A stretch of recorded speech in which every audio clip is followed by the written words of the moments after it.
नानी घूमने कब जाएंगे? 6 साल की नन्ही रूही ने अपनी नानी से मायूसी से पूछा।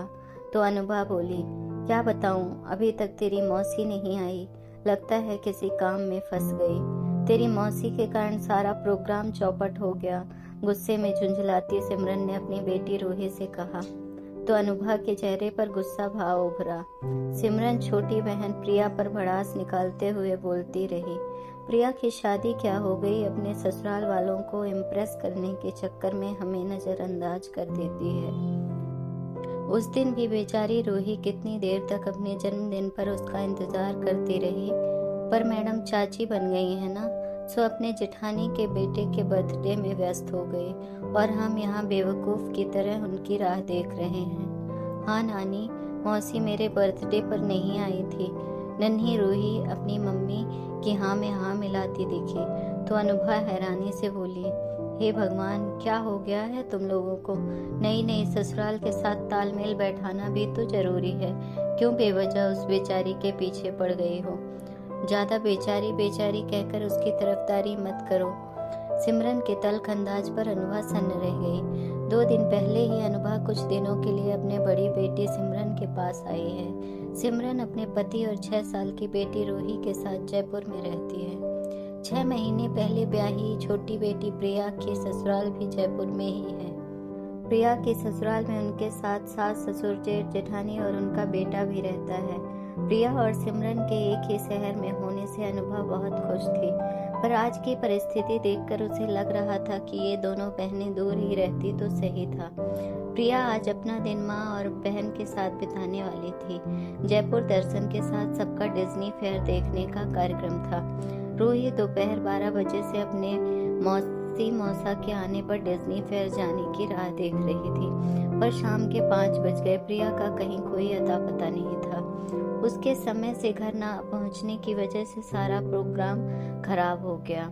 रूही उदास होकर कह रही थी, मौसी से कट्टी बहुत गंदी है मौसी, उनकी वजह से आज हम घूमने नहीं जा पाए। सच में बहुत गंदी है तेरी मौसी। सिमरन के कहते ही अनुभा का मन दरक गया। कहे बिना वह रह नहीं पाई।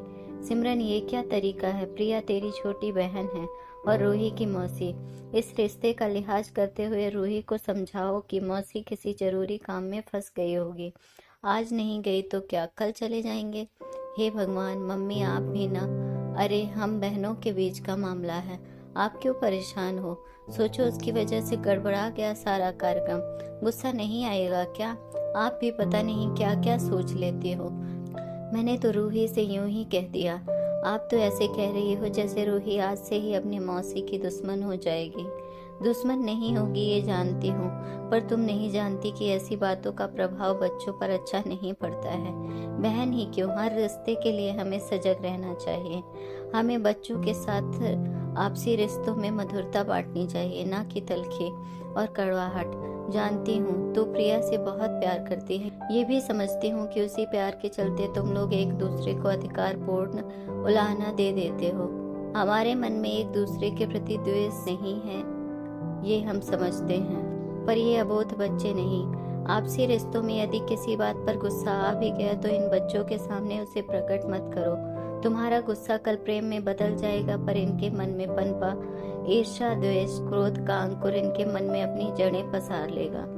सिमरन अपनी माँ की तीव्र प्रतिक्रिया देखकर हैरान हो गई। अनुभा की इस तीव्र प्रक्रिया के पीछे उसे कोई कारण समझ में नहीं आया, पर अनुभा के अवचेतन मन में एक ग्लानि थी अपनी छोटी बहन आशा के प्रति। कभी उसने भी जाने अनजाने में बड़ी होती बेटियों के साथ मन की कही अनकही साझा करने के चक्कर में आशा के प्रति हंसी मजाक या संजीदगी के साथ कुछ नकारात्मक बातें भरी थी। बेटियों के मन में अपनी ही मौसी के प्रति प्रतिस्पर्धा भरती चली गई। मौसी का फोन तो आता नहीं है, फिर आपको क्या पड़ी है उनसे बात करने की? बड़ी होती बेटियों की दुनियादारी देख वह फूली न समाती थी, पर समय के साथ छोटी बहन ने उसके मन को कोमल हिस्से को तब स्पर्श किया जब प्रिया की शादी पक्की हुई। प्रिया की शादी के करीब 6 महीने पहले आशा घर आई। तब रात को 2-2:30 बजे तक गप्पे मारते वक्त बहन के प्रति सोया हुआ प्यार जाग उठा। ठंडे पड़े रिश्ते एक दूसरे का साथ पाकर गर्मा गए। एक दूसरे की अहमियत जो भुला दी गई थी वह महसूस हुई तो दोनों भावुक हो उठी। आशा जब जाने लगी तो अनुभा ने भावुकता से कहा, फोन पर कभी कभी बात कर लिया करो। यह सुन आशा उनको गले लगाते हुए बोली, हाँ दीदी, अब जल्दी जल्दी फोन करूंगी। सच बताऊं, नाराज थी तुमसे। तुमने भी कब से मुझे फोन नहीं किया। मैंने भी सोच लिया था जब तक तुम बात नहीं करोगी मैं भी फोन नहीं करूंगी। बेटियां हैं तो क्या बहन को भूल जाओगी। पल में रूठने और पल में मनाने वाली छोटी बहन हमेशा की तरह साफ साफ मन की बात कह गई। बेटियां अपनी जगह और बहन अपनी जगह, समझी। फिलहाल छोटी बहन से खूब काम करवाने का समय आ गया है। हाँ दीदी, प्रिया की शादी में खूब धमाल करेंगे। आशा के कहने पर उसने स्नेह से उसके हाथों को सहलाया। आशा के जाने से घर सोना लग रहा था। प्रिया भी विदा हो जाएगी तो घर कैसा लगेगा, यह सोचकर उसने सिर सोफे से टिका दिया। प्रिया अपनी माँ को थका थका सा देख चिंता से बोली, मौसी के आने पर बेवजह खुद को इतना थका लिया। खाना बाहर से भी आ सकता था या फिर मेड से बनवा लेती, पर नहीं, आप लोगों को तो सारा प्यार खाने में ही उड़ेलना अच्छा लगता है। और हाँ मम्मी, मेरी शादी में मौसी की दखलंदाजी ज्यादा ना होने देना। पिछली बार सिमरन दी की शादी में कमरा सुधारने के चक्कर में हमारे सामान की ऐसी की तैसी कर दी थी। सिमरन दी तो कितना चिढ़ गई थी। उनके रहने का इंतजाम कहीं और कर देना सही रहेगा।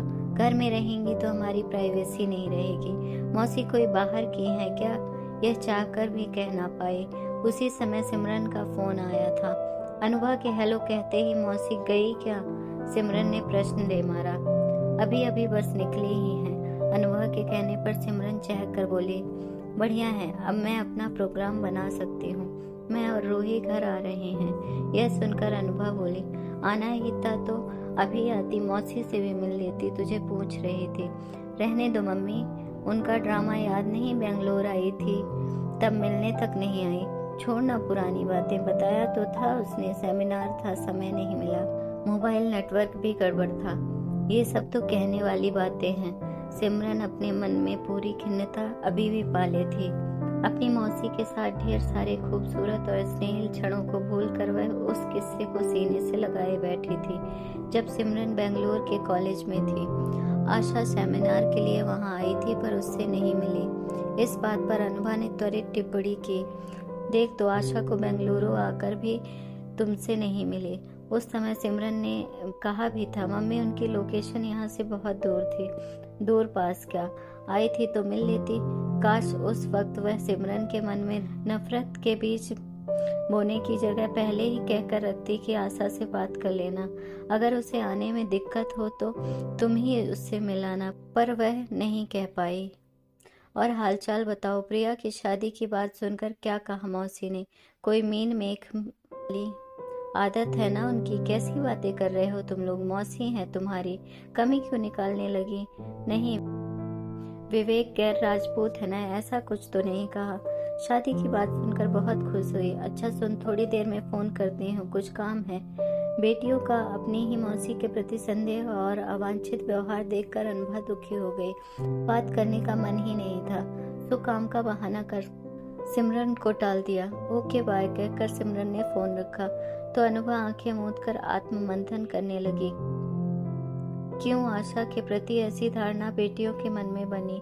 क्यों बेटियों को अंदेशा हुआ कि आशा विवेक के राजपूत न होने पर मुंह बनाएगी, जबकि सच यह था कि विवेक के बारे में जानकर सुनकर उसकी फोटो देखकर आशा खुशी से बोली थी, इतना अच्छा दामाद हमारी खुशकिस्मती से मिल रहा है।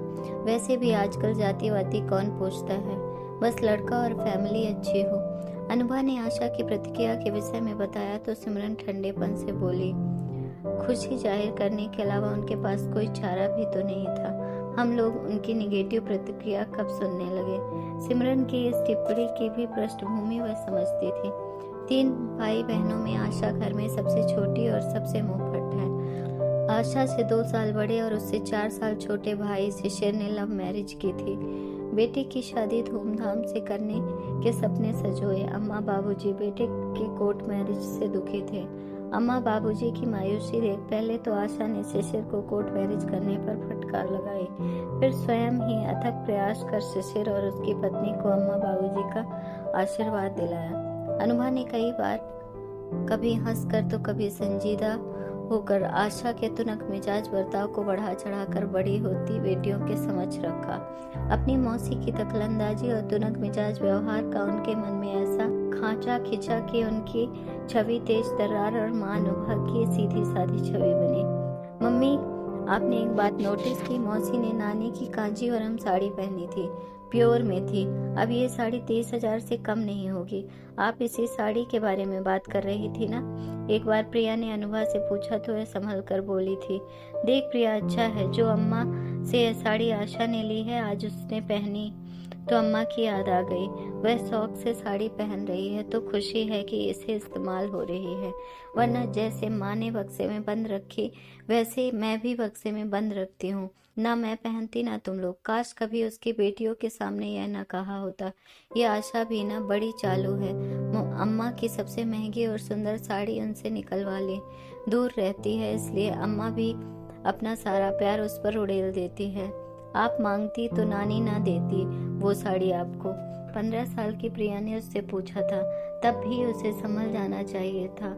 अस्थायी रूप से उपजे मन मुटाव को बेटियों से साझा करने की बजाय मन में रखना बेहतर है। भाई बहन बचपन में आपस में खूब लड़ते झगड़ते फिर एक हो जाते हैं, क्योंकि उस समय उनके वैचारिक मतभेदों को कोई हवा नहीं देता। हर भाई बहन की अपनी खासियत, अच्छाइयाँ बुराइयाँ उनके व्यवहार का हिस्सा होती हैं। बचपन में उसी व्यवहार के साथ एक दूसरे संग अनेक मतभेदों के बीच रहते हैं, पर विवाह के बाद मतभेद जब बच्चों तक पहुँचता है तब वो कई गुना बढ़ जाते हैं। भाई बहन एक दूसरे के प्रति व्यवहारिक बनते हैं। यही व्यवहारिकता उनके बीच के अपनत्व को खत्म कर देती है। विवाह के बाद क्यों हमारा तुम्हारा अलग अलग परिवार होता है? उसने भी कभी ना समझी कि छोटी बहन के प्रति अंतर विरोधों को अपनी बेटियों से साझा करने की गलती की थी। अपने मन में आते जाते हर प्रकार के विचारों को बेटियों से साझा करने की ललक का परिणाम है कि अपनी ही मौसी के प्रति उनके मन में दुर्व्यवहार है। आशा जाहिर करे या ना करे, पर क्या प्रिया और सिमरन की तलखी और खिंचाव महसूस नहीं करती होगी? ये बेटियां कहाँ से समझेंगी हम भाई बहन के प्रेम के जड़ों की गहराई? हमारी आपसी बॉन्डिंग ये बॉन्डिंग ही है जो आज भी अनेक गतिरोधों के बाद भी रह रहकर एक दूसरे के पास ले आती है, और जो दिलों में दूरियां आ जाए तो मन को सालती है। उसे याद आया जब सिमरन प्रिया छोटी थी, तब शिशिर और आशा में होड़ होती थी कि कौन अनुभा के घर जाएगा। आशा बच्चों के मोहवश अनुभा के पास जब तब खिंची आती थी। उनको दुलारना, संभालना, खाना खिलाना सब तो किया है आशा ने। उसने सिमरन प्रिया को अपनी बेटियों की तरह माना, पर वह सब तो उनके बचपन के साथ रह गया तो सब कुछ सयाना। बड़ी होती प्रिया सिमरन ने अपनी माँ के रिश्तों के प्रति व्यक्त प्रतिक्रिया के अनुरूप ही अपनी समझ को विस्तार दिया और उसी के अनुसार मौसी को परखा। आज बेटियों के लिए आशा महज मौसी थी। माँ सी का जज्बा अनुभा कोमल मन में कभी पनपा ही नहीं पाई, बल्कि वह आशा को लेकर जाने अनजाने अनेक भ्रामक तत्वों प्रपंचों से उन्हें भ्रमित करती रही। तो बेटियों का क्या दोष? बेटियों के लिए आशा वह है जिससे उनकी माँ जाने अनजाने आहत हुई है। वो कैसे? अपनी मौसी को माफ कर देती। अनुभा तो आशा के पीठ पीछे अपनी खिंचाई करने के बावजूद उससे कभी मन से दूर नहीं हुई थी। जब भी आशा सामने आती मन में स्वाभाविक प्रेम की ऊष्मा आती। यह बहनों के बीच का स्वाभाविक है, पर बेटियां बहनों के बीच की प्रतिबद्धता से अनजान उनके सहज स्वाभाविक प्रेमपूर्ण व्यवहार को भी दुनियादारी मानती हैं। क्या हुआ, आप तो सीरियस हो गई? बहन है मेरी, गुस्से में बोल गई। सिमरन की आवाज सुनकर अनुभा विचारों के घेरे से बाहर आ गई। कुछ देर के मौन के बाद वह सिमरन से बोली, तुम खुशकिस्मत हो कि तुम्हारी बेटी है। बेटियां माँ से मन से जुड़ी होती है। माँ हर छोटी बड़ी बात अपनी बेटी से साझा कर सकती है, पर याद रखना, बाल मन पर अपने अस्थायी रूप से उपजे रोष के बीज पड़ते हैं तो वह आगे चलकर बबूल बन जाते हैं। बड़े तो बोल बाल कर भूल जाते हैं, पर बच्चे नहीं भूलते। ओ माँ, तुम भी ना बहुत संवेदनशील हो। सिमरन बोलकर चली गई तो अनुभा फुसफुसाई, ये जो रिश्ते हैं ना, ये बड़े संवेदनशील होते हैं। नेह प्रेम की खाद पानी ना पड़े तो सूख जाते हैं। मेरी तरह तेरी भी एक ही बहन है। जो गलती मैंने की तुम ना करना। अगर आपको हमारी स्टोरी अच्छी लगी हो तो अपने दोस्तों के साथ भी शेयर कीजिए और कमेंट में जरूर बताइए कि कैसी लगी ये कहानी। और हाँ, चैनल को सब्सक्राइब करना ना भूलें। और दोस्तों, अगर आपको मेरी स्टोरी अच्छी लगती हो तो प्लीज़ लाइक एंड शेयर कीजिए, ताकि मुझे मोटिवेशन मिले आपके सामने ऐसे अच्छे अच्छे स्टोरी रखने का।